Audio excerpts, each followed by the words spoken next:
kahit maulan siya guys, kahit may tubig sa sasahig, naka-floating na siya oh. Dahil mahal yung floating tent, ito lang yung mga paraan para makatipid guys sa floating tent. Gagawa lang kayo ng tent na nakapatong sa folding bed kagaya nito. Kung may luma kayong tent, yun na lang ang gamitin nyo, tapos bilhin na lang kayo ng folding bed. Guys, for today's video guys, pagtitent tayo dito guys, tingnan nyo yung tent natin, kakaiba floating tent to. Syempre guys, pipiliin nyo yung tent na foldable, yung madali siyang i-open, madali siyang i-close, saka magaan lang siya. Pero syempre yung kaya naman ang bigat ng katawan nyo. Ang paggamit pala nito guys, yung kung gaano kalaki yung tent nyo, dapat ganoon din kalaki ang size ng folding bed para hindi mag-overlap yung tent nyo. Okay lang mag-overlap yung folding bed, wag lang yung tent, medyo pangit tingnan din. Pag may folding bed na kayo, pagdikitin nyo lang yung dalawang folding bed kung ano yung size ng tent nyo, ganun din ang size ng folding bed. Dahil dalawahan lang yung tent ko, so dalawang folding bed lang yung ginamit ko dyan. Nagdikit ko siya, tapos ipantay nyo lang yung level ng folding bed, tapos lalatagan na ngayon ng tent. So nagiging floating tent siya kasi nakapatong siya sa folding bed, hindi yung tent tapos ilalagay nyo yung folding bed, hindi pa rin siya floating nun. So mas maganda pa rin yung naka-floating yung tent kagaya nito.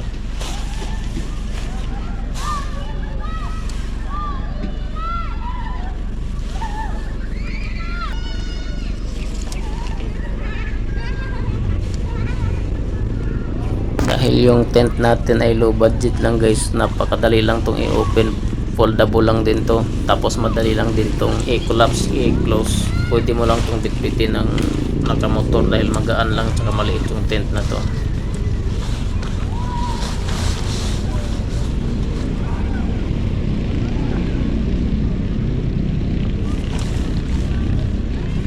So guys, makikita nyo guys, yung folding bed sa ilalim, nakapatong yung camping tent. Papatong mo lang siya kahit umuulan, bumabaha man ng ano yan, yung sahig niya, hindi pa rin mababasa yung floor ng tent nyo dahil nakapatong siya, naka-floating na siya.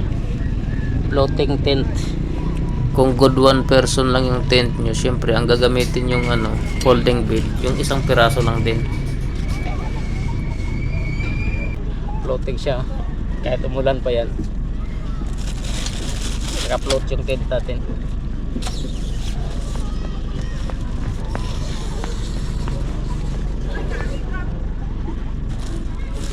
Mabot. Hindi pa pala tapos yan guys, kasi may ilalagay pa tayong tent sa taas niyan para kung sakaling umulan hindi mababasa yung camping tent natin, saka yung pinaka folding bed. Para-paraan lang naman yan kung anong gusto mong gawin dyan sa tent mo. Ang additional nyo na lang yan, yun na lang ang gagawin nyo. So guys, yung ginagawa ko dyan guys, yung camping tent guys, doon ko na siya itatali sa folding bed. Hindi mo na kailangan i-peg yun sa lupa o itali mo sa lupa, hindi na kailangan yan guys. Doon mo lang mismo itali sa mismong pinaka folding bed lahat ng corner, kasi may tali naman yung tent nyo. Doon nyo itali bawat corner. Kahit lumakas man yung hangin, hindi yan liliparin dahil mabigat yung folding bed, lalo't dalawa yung naka folding bed plus yung tao pag nakahiga sa loob, hindi naliliparin yan guys. So hindi mo na kailangang itusok yan doon sa lupa, tatali mo lang yan doon mismo sa folding bed. At anytime din siya guys, pwede mo siyang iusog. Halimbawa yung buong yan, pwede mo siyang ilipat kung saan mo gustong ilipat, bubuhatin mo lang siya.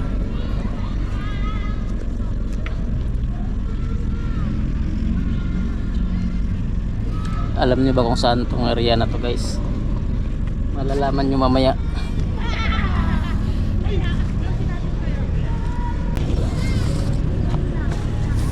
So yan guys, no, natali na natin lahat ng corner nya guys, no. Pwede mo siyang buhat-buhatin yan, ilipat kung saan kayo pwesto. Tapos additional nyo na lang yung kagaya niyan, naglalagay ako ng cover, pero may mas malaki pang cover dyan, mas maganda para hindi talaga mabasa sa ulan. Kahit ano nang gawing design nyo dyan sa tent nyo, ang importante naka-float na siya. Tapos na ako maglatag ng tent guys, no. Guys, oh, yung tent natin, yung tent na normal, nagiging floating tent na. imbes na bumili tayo ng floating tent, ginawa natin bumili tayo ng ano, folding bed. Nagiging floating na siya. Hindi ko pa na set up ng maayos. Mahirap yung dito sa ano kasi puro bato yung mga pig niya. Tsara labo-labo lang yung pagkakabit guys. Yung doon hindi pantay kasi temporary lang eh. Sinubukan ko lang. Hindi ko na tinali doon. Itong isang ano hindi ko na tinali. Yan.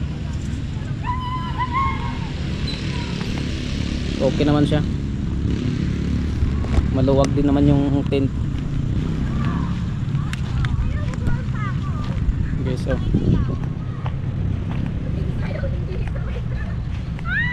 ayos lang. Lapat. Hindi ko nakakabit ng maayos yan na yung kulay green na tent.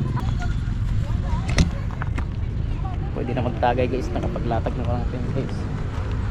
Tingnan pala natin sa loob, no? Higa na. Try natin humiga pala. Try natin humiga dito sa loob ng tent.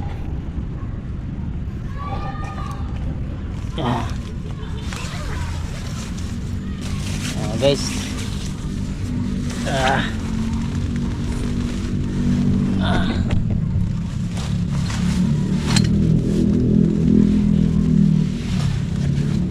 So kahit maulan siya guys, kahit may tubig sa sasahig, naka-floating na siya. Sure.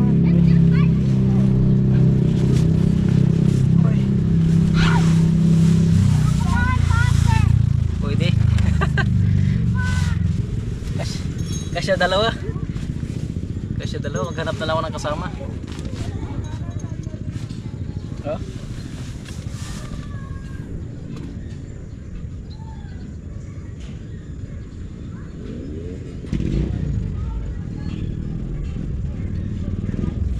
Kasya dalawa. Ganda.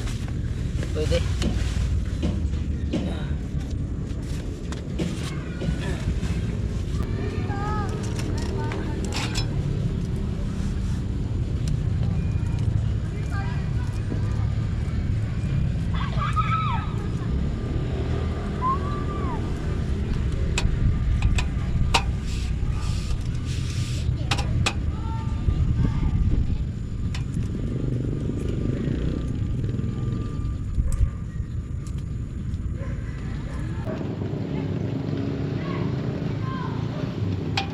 Yun guys, naka-symbol natin ng tent, no?